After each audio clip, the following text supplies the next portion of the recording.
Écoutez, l'état d'urgence, d'abord, comment vous la voyez se manifester sur le terrain ici dans les Landes? Vous voyez l'état d'urgence pendant cette campagne législative? Donc non, je crois que le tourisme revient à Paris. Le tourisme revient dans les Landes. Le seul problème, c'est que le tourisme revient dans les Landes côtières. Et le problème du tourisme ici, dans cette circonscription particulièrement au cœur du département des Landes, il faut effectivement trouver les moyens d'ouvrir le tourisme à l'intérieur de nos terres. Nous avons une économie touristique ici qui est trop inégale par rapport à celle du centre et celle de la côte. Il faut arriver à attirer cette clientèle. Pour cela, il faut être innovant, il faut peut-être désenclaver. On attend beaucoup aussi des infrastructures ferroviaires, peut-être même routières. Il faut arriver à désenclaver cette circonscription et le centre des Landes pour que le tourisme y vienne. Parce que c'est un beau pays, il y a beaucoup de choses à faire. Écoutez, j'attendrai qu'il y ait le débat à l'Assemblée nationale, d'avoir une idée précise de l'état de la menace. Mais je considère que tous ces éléments-là, je ne les ai pas actuellement en ma possession.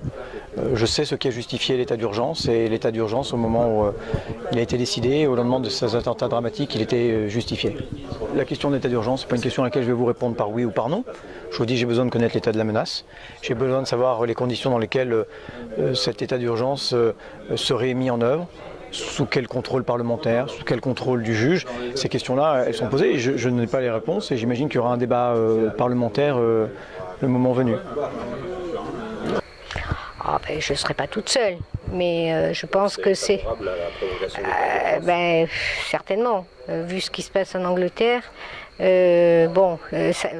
regardez, il y a eu l'état d'urgence en France, ça n'a pas empêché les attentats, mais c'est vrai que c'est un véritable problème.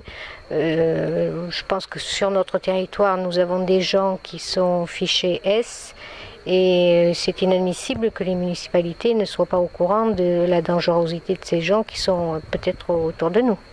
Et bon, l'état d'urgence, ça permet effectivement d'aller chez les gens faire des perquisitions.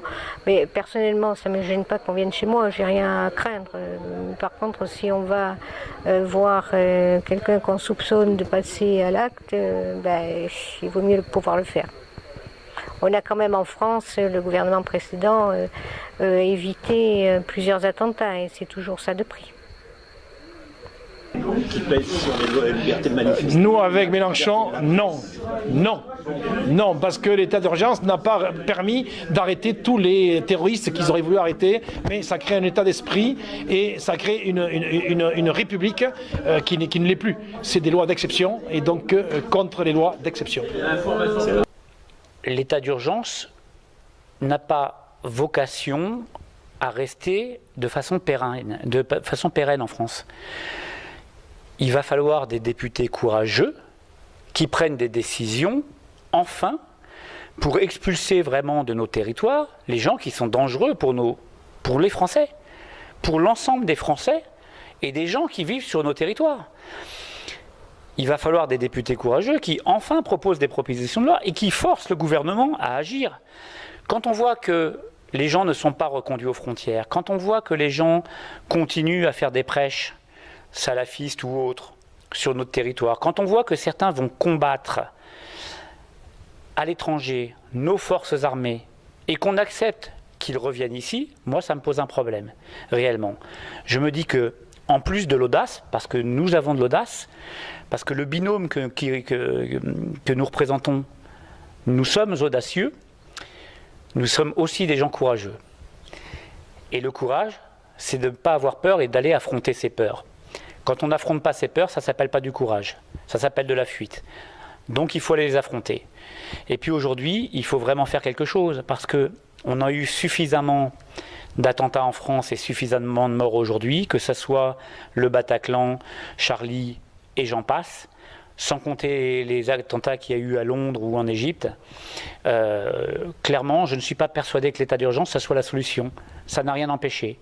D'ailleurs, l'état d'urgence, c'est un peu de la foutaise, parce que normalement, on ne devrait pas avoir non plus le droit de se réunir.